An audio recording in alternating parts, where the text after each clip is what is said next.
And I am joined by UFC 298 victorious Anthony Fluffy Hernandez. Fluffy, what is going on, brother? What's up, brother? How you doing? I just finished S&C and now I'm ready to go to wrestling and some fit-ins and back to work. Straight back into it, eh? No rest for the wicked. No, it's easier for me just to stay in the groove because once I start fucking off, it's like hard to get back on track. You know what I mean? So it's just better for me to stay in it until I retire. I feel like. So you've been chipping away, and well done, by the way, on the work ethic. That's unbelievable. A lot of people take some time off in between fights and go and get fat. You're not tempted to do that? No, I'll get fat easily. I just change my diet. You know what I mean? That's why I got the fluffy name. The weight comes easy, so I got to keep working it. Yeah, because you started off at heavyweight, right? Yeah, no, when I was like 15, 16, I was fighting like local pros and shit at smoker events and stuff, fighting heavyweight, fighting just grown-ass men my entire life. So, like, I don't give a fuck who I fight, you know what I mean? It's helped a lot. It's just like, since I was a kid, I've been taking on grown men, and it is what it is. It's just a fight, you know what I mean? Worst case, I have to start all over. Anthony, listen, I'm not just saying this because you're on it. I've got so much respect for you. I mean, the way that you fight, I'm going to choose my words carefully, but you kind of remind me of myself in a way, because I was never the strongest, never the quickest, never the the best athlete. And don't take that as a sign of disrespect, because it's not what I mean. But, but you find a way to win, man. You know, I mean, I'll never forget when you choked out Rodolfo Vieira. You didn't even know who that guy was, right, when you fought him. Yeah. And time after time, this is what you're doing. What do you want now? Is it a 5-fight win streak? Five now, yeah. Yep, 5-win streak right now. Yeah. So far, it's going great. But, dude, I appreciate that. That means a lot coming from a champ, you know what I mean? The goal is to be in the seat where you're at and have a great retirement and just, you know what I mean? Yeah. But I'll rest when it's over. But for now, it looks like 40 is like where kind of people are starting to teeter off, you know what I mean? So if I can take care of my body and be smart, I want to get the title, make a bunch of freaking money, and like that's my goal at the end of the day, and just live in the cuts and be left alone. That's how old are you now, Fluffy? I'm just looking at the fight card. I should have done this before, but you jumped on a few minutes early. I mean, you are prompt, you're dedicated, and you're even showing up to the podcast early. How old are you, Fluffy? I'm 30. Oh, dude, you got loads of time. Yeah. No, I thought when I was like 25, I was like, I'm going to come in here, clean up shop. Got humbled a couple of times, you know what I mean? And then now it's just approach it the right way and don't fight hurt. I learned you're not like doing anyone a favor if you fight hurt, you know what I mean? Like there was a time when I needed money to get the fuck out of a trailer. I was living in like a fucking 26-foot trailer. I was hurt still, and I was like, well, it's the best I can do right now. And I just sent it. And I'm not taking anything away from anyone. I got my ass whooped when I got my ass whooped. But being healthy, I mean, I've shown what I can do when I'm healthy and I'm fully dialed in. It took me a while to like get over my dad's death and my grandmother's death. They were like super close to me, you know what I mean? But as a man now, I feel like I'm fucking ready. I'm taking care of my shit. Everything's kind of falling into place. So I feel like I just needed that growing up to do, you know what I mean? Now I have my shit together and I'm ready to change these kids' life. When did your father pass away? Man, it's been like for the Contender Series, honestly, he died right before that fight camp. And honestly, the Contender Series, I was like, it's probably one of my worst fight camps. But I got a 40-second knockout. I was drunk every day at practice, super fucking high all the time. Just trying not to think about the shit, you know what I mean? I was like hella depressed. I lost my best friend, basically. But I'm good now, and now it's just like put in the work, and like everything that my dad did with me and for me, it's just repay it. And this is the only way I can repay it is by winning, you know what I mean? So you're gonna have to fucking kill me to try to get me to lose in the cage, because this is like, I got a lot riding on it, you know what I mean? Hey, listen, we have seen that people do have to kill you to finish you. My God, it's unbelievable. Sorry to harp on about your father.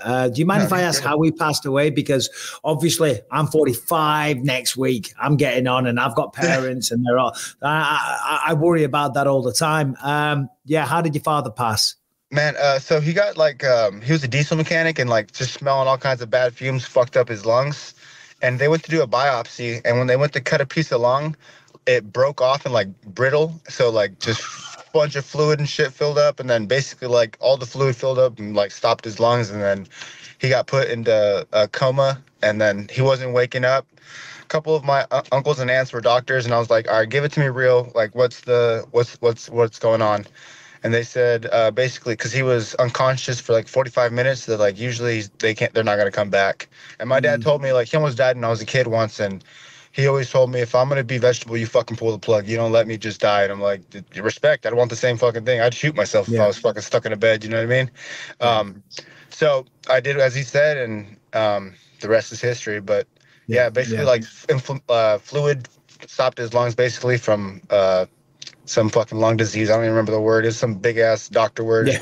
And I'm not the smartest guy, you know what I mean? So yeah. Well, me and you both, buddy. Me and you both. Well, listen, I guarantee if he was here now, he will be so proud of you, man, because what you're doing is phenomenal. Saturday night was a big spotlight for you. I mean, opening up a massive pay-per-view like that. I mean, your profile must have grown recently. Have you kind of felt that? It grew a little bit. I probably should do a lot more social media shit. Honestly, I don't even like doing interviews usually. I've been telling a lot of people like, hey, sorry, no, thank you. But obviously you're a fucking legend. I'm going to talk to you. And then I just met, Ariel Hawani the other day for the first time. Didn't really know who he was. He's cool, seemed cool. But yeah, I'm not really into social media. If I could just chill, kick it, and just raise my kids, I'm happy, you know what I mean? The rest is just extra. I had my time to shine when I was younger and dumb, but I don't know. Now it's kind of like I'm trying to be somewhat of a fucking good inspiration for my daughters, you know what I mean? I got little girls now. I'm like, fuck.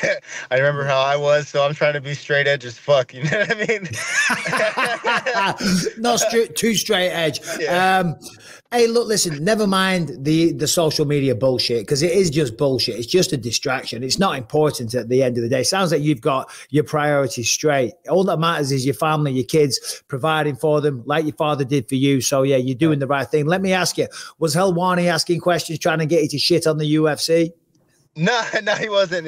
He wasn't. He was just kind of asking my story because he find it like intriguing that I didn't really know who he was. But the way I see it, like, I hardly watch fighting.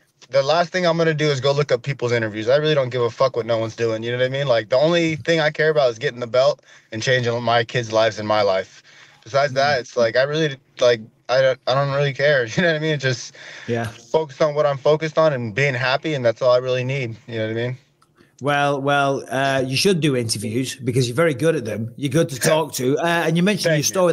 Tell us a little bit about your story, Anthony. How did you end up fighting, and where did Fluffy? I know it's because you were heavier, but fat, because you were fat. Hey, bro, you should have seen me when I was younger. My God. But yeah, tell us a little bit about your background and what got you into fighting. Man, when we first started fighting, it was like those cheap little Denios gloves, lace-ups that the fucking cotton falls, you know, it moves around when you're hitting each other. And it was like we'd fight in front yards in high school and shit. We would just beat the fuck out of each other and like slam each other into cars. At my high school, they used to fucking fight in the locker room. It was wild. I never fought at the fucking high school because it was just boxing. But I did like MMA front yard fights with my friends, and then my cousin's like, dude, check out this gym. I went to the gym, started fucking training, fell in love with the sport. And then, like, when I was like 15, I pretty much met Max Griffin, and he's been fucking me up for a very long time when I was a kid.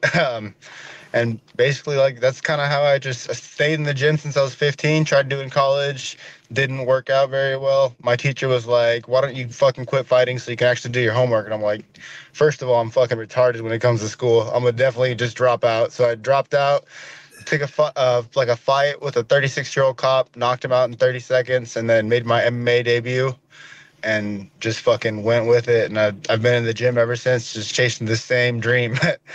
Hold on. Back up. You knocked a cop out. I'm assuming that was in like a proper tournament format. That wasn't on the street. No. So I got fucking invited to go do some training. It's only people that can beat up cops these days are immigrants in New York. If you beat up cops in New York, you're fine. Outside of that, you might go to prison. Dude, no, for sure. But it was like so I went to go do some, what I was told was sparring.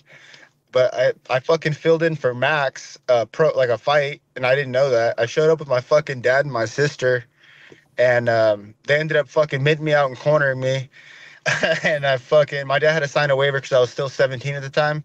So my dad signed the waiver, and then me and the cop got to fight that night, and I knocked him out. And then I was just like, well, this shit's fun. That pretty much settles it. I'm going to go ahead and drop out of college. It's not a bad way to start, is it? Knocking out a cop. Nothing against cops. Cops do a great service, by the way. That sounded weird. But the knockout, you know what I mean? Because that's and submissions, of course. Finishing another man. That must have been such a rush as a young man. You're like, of course I want to do this. Dude, fuck yeah. And I just got a ticket that week, so it worked out perfect. You know what I mean? Like, it was that. You took out all your frustrations on that guy. For sure.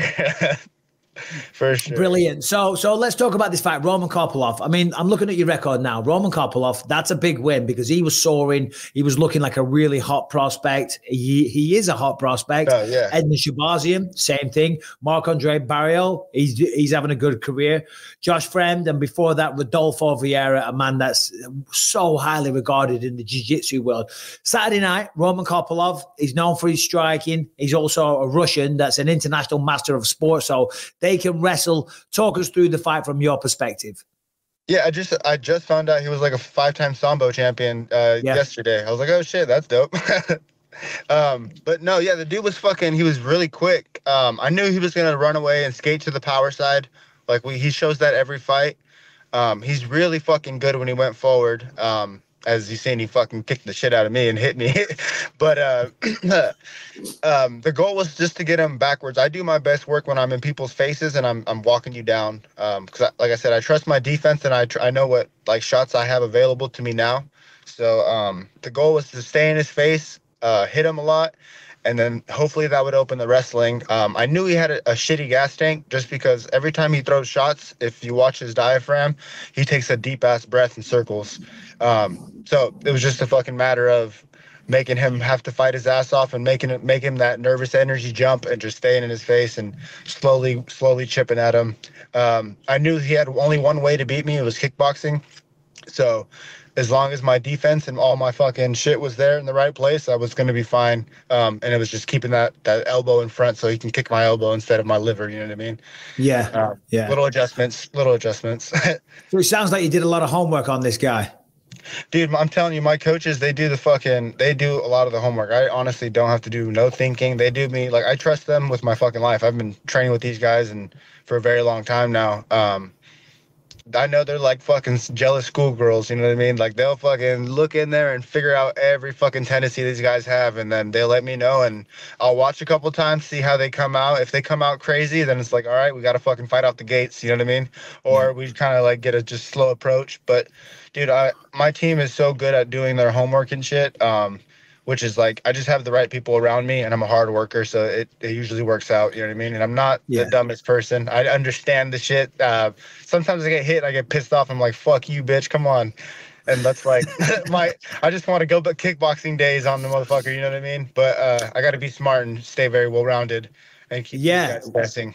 Well, you certainly do seem smart. You seem to have a really good, solid grasp of the fight game. And, you got to be a good thinker in there. So you got to be a smart man. I know you're talking that at school and stuff, your grades and whatnot weren't the best, but you know what I mean? You're clearly a smart individual. Talk to me about that finish, because you were trying to get that rear naked choke. He was defending you on the chin. You were trying to get a neck crank. Then you got it sunk in and you're staring down Mario Lopez, just giving it the biggest old cheesy grin. Dude, no, yeah, it was fucking dope because he's hella cool. I've been talking to him now, like here and there every once in a while, and he's just like, he's super into boxing, he's super into jiu-jitsu. He just seems like a solid ass person, you know what I mean? And to see him going hella crazy for me, like when I had that shit and I knew it was under his chin, I was like, oh, I fucking got him. So like I don't talk shit when I fight or like leading up to fights. It's all respect in the game, but like when we're face to face and we're fighting, I'm gonna for sure talk shit because it's the game of war, you know what I mean? If I can mentally like fuck with you and piss you off and get you off track, then it's just gonna bind in my favor. So I feel like, at least. And I got a hard head. So did you get a chance to speak to him after? I tried throughout the week and shit, but he didn't speak no fucking English. So like every time I'd say something to him, I'm like, oh yeah, fuck. Just, you know what I mean? Like but I think so you're a fake Mexican. Dude, fuck it. I'm definitely super fucking, definitely. My Spanish sucks dick too, because they're like, can you do Spanish interviews? I'm like, dude, everyone around me is white. Like my dad's from Mexico, but he talked English to me my whole life. You know what I mean? Like, we came here for the American dream, motherfucker. Exactly. And it seems like it's going well for you.